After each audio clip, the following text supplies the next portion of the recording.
Hi, everyone. I'd like to welcome you all to the first inaugural MedCore podcast. I'm here with our owner, Dr. Silvey, and my name is Troy Hathaway. I'm the HR and Marketing Director for MedCore Asthma and Pulmonary. Dr. Silvey, thank you for joining us. Troy, you're welcome. Thank you for having me. So, Dr. Silvey, for those of you who don't know you, why don't you tell us a little bit about your background and how this all came to be? Sure. It's a long, convoluted story, but I've been telling it for a while, so I've gotten pretty good at this story. So I am from Kentucky. I'm not from this area, as most of the patients and staff know. Go Wildcats. Yes. I joined the United States Marine Corps in 1993, and while I was serving in the Marine Corps in North Carolina, I met this college girl that was going to East Carolina University, and we hit it off and eventually got married. Well, I took her to Kentucky to do my undergraduate work, and on the day I graduated, there was a U-Haul in the drive because she could not stand to stay in Kentucky any longer. Not that she didn't like it per se, but all of her family is in New Jersey, and I agreed to come here. And so that's how we ended up here in New Jersey. All right. How I became to be a doctor is while we were at the University of Kentucky, I was trying to figure out what I wanted to do with my life. As having served as an infantryman in the Marine Corps, there's not much future in that unless you go into like gun for hire, law enforcement, security forces, things like that. And that's not exactly what I wanted to do. I knew I enjoyed helping others, and I did some volunteer work at a local Shriners Hospital in Lexington. I did some volunteer work in the PACU and the University of Kentucky Hospital. And I came to learn very quickly that patient care was something I really enjoyed. I told my wife that maybe I should think about physician assistant school. And she likes to joke that I didn't take orders so well in the Marine Corps. So she said, why don't you just try to be a doctor instead? And I thought it was not a realistic goal at the time. But with the discipline I achieved through the Marine Corps, I was able to do very well in school. And sure enough, I ended up having what it took to become a physician. I didn't know that. That's good. So what sparked you to start MedCore? Well, as most physicians just starting out can tell you, you're coming out of school, out of training with a large amount of debt. As I was in med school, my wife was in nursing school. And during med school and residency, 3 of our 4 children were born. So we were quite busy at the time. So coming out of med school, I had a large amount of student loan debt, and it wasn't even a consideration for me to take on additional debt to start a practice.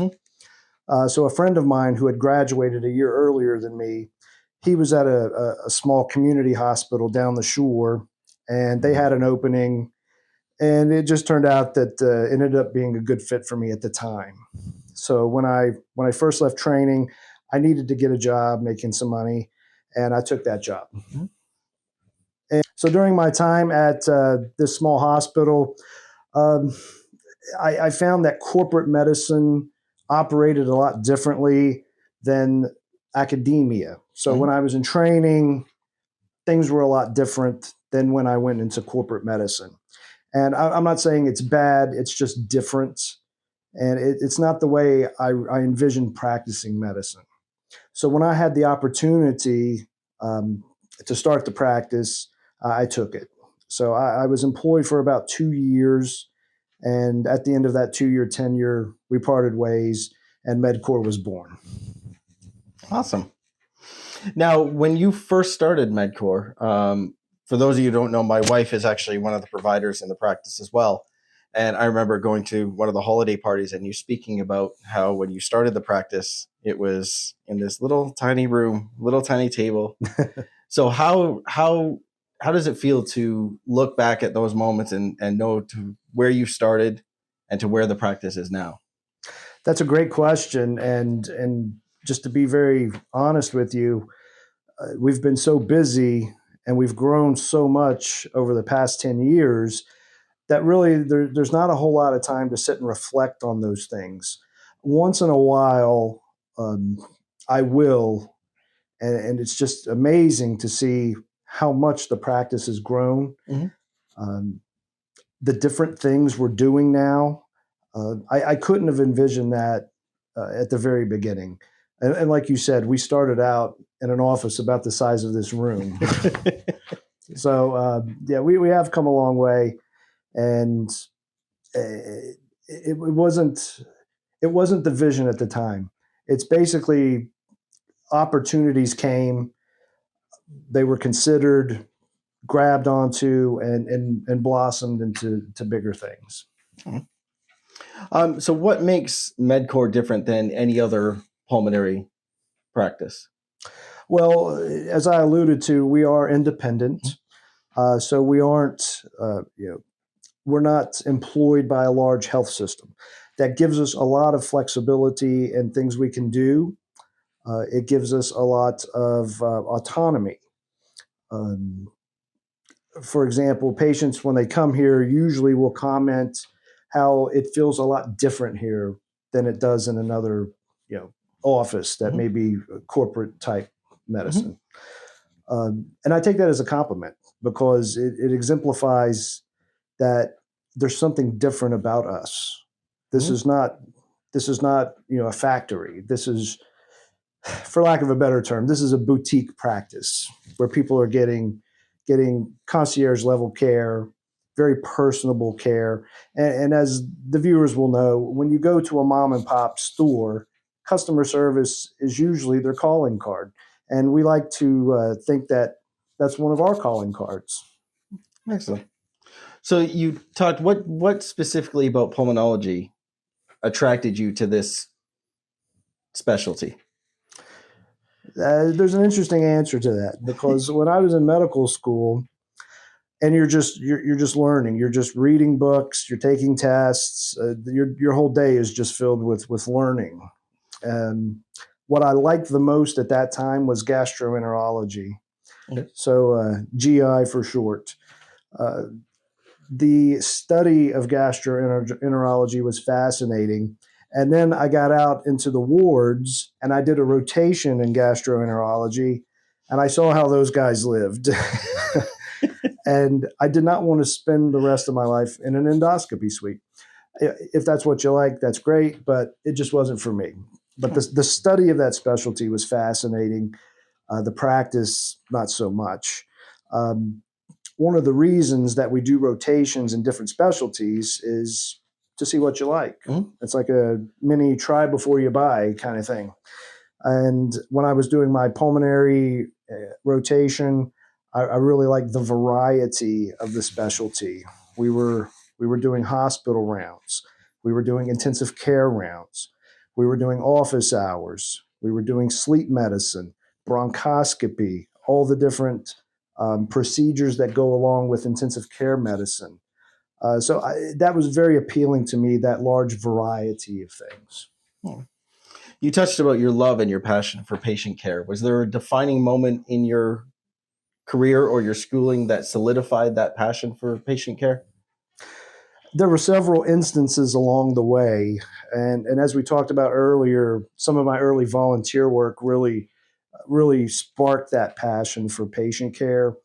But what I would say really drove it home was I served in the military. When I got out of the Marine Corps, I joined the National Guard, and I was the battalion surgeon for one of the battalions here in South Jersey.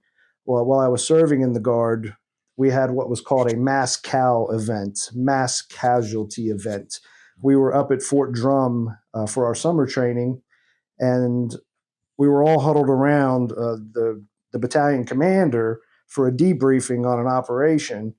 And there was a lightning strike in the middle of the group, and about 14 soldiers got injured, and it was just pandemonium. all the medics, myself, there were a couple other physician assistants. We had to respond, and a lot of those soldiers had to go to the hospital and were seriously injured. But our immediate action in that situation, uh, to this day, I'll tell you, saved lives. And that's something that really struck a chord with me. Hmm. What would you say is the biggest lesson that you've learned in your medical career that still influences you today? Would you say personally or as a doctor? Let's go both. Let's give our viewers the chance to kind of get to know you. So let's go personal and. So let's reframe the question. All right. Repeat the question again. So what is the biggest lesson you've learned in your medical or personal career that still influences you today?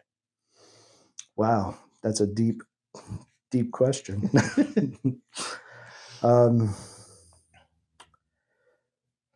I mean, personally, and I think most fathers would relate to this. The birth of my children, and before that, the marriage to my wife. Those were Can't forget that one, please. Yeah. Those were very formative, decisions and points in my life.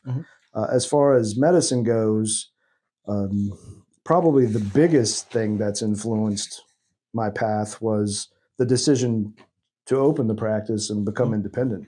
All right. Now that decision was made over 10 years ago. We are celebrating our 10-year anniversary this summer. Yes. Obviously, in the last 10 years, we've had to navigate through the COVID-19 pandemic. How did you navigate that, both as a physician and as an owner of a small independent practice? Well, the COVID-19 pandemic, which is going to be talked about for generations, kind of caught everybody off guard. Serendipitously, completely by accident, we had just started our practice in Kentucky about a year prior to that. And in Kentucky, we'd recognized a need as it was an underserved area for pulmonary medicine. So we decided to open a telemedicine practice there. And that's been going very well. It's thrived. Holly McCord is now the full-time provider there and is providing great care. We're actually looking to expand that location and add another provider and additional services. But when the pandemic struck, we had already been doing telemedicine, for several months. So we just flipped a switch and turned the whole practice telemedicine. And that was something that a lot of practices really struggled with, was how do they see patients and flip over to telemedicine? Well, we'd already been doing it. We took the lessons we learned in Kentucky, applied it to the whole practice, and we literally flipped a switch, and the whole practice went telemedicine for a brief period of time. Awesome. Now, because the vision that you probably had 10 years ago has changed dramatically, this question may not be able to be answered, but where do you ultimately see? Do you have an ultimate plan or goal for MedCore, or for the next 5 to 10 years, or is it just kind of just continue to grow and adapt as you have for the last 10 years?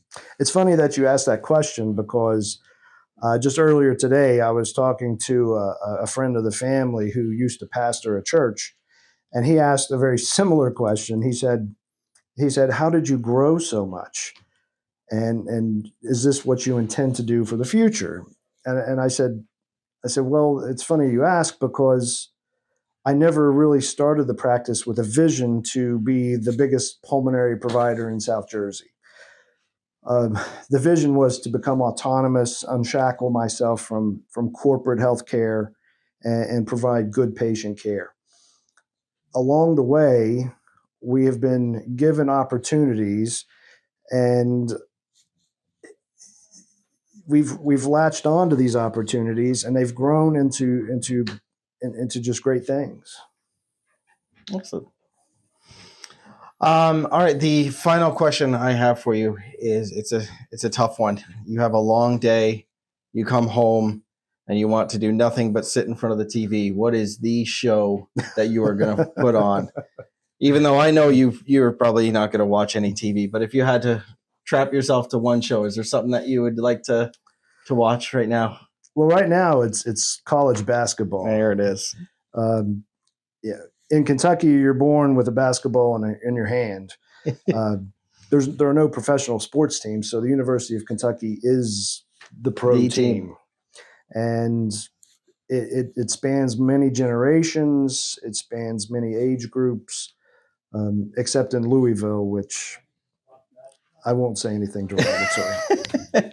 They've got their own little fan base there around the Louisville metro area, but for the most part, most of the rest of the state are UK fans. Gotcha. Yeah, I see. You got every office that you have. There's you got your blue and white in every office that we have. Dr. Silvey, I'd like to thank you very much for joining us today on the inaugural episode. Many more to come. Next episode, we'll have Dr. Christine Saccone. Please feel free to join us on. This will be airing on YouTube. We also have our social media platforms on Facebook, Instagram, Twitter, X, as well as our website, medcoreusa.com. All the links are going to be in the description of the video. And we look forward to many more episodes to come. Dr. Thanks, Silvey, Troy. thank you very much. Appreciate you.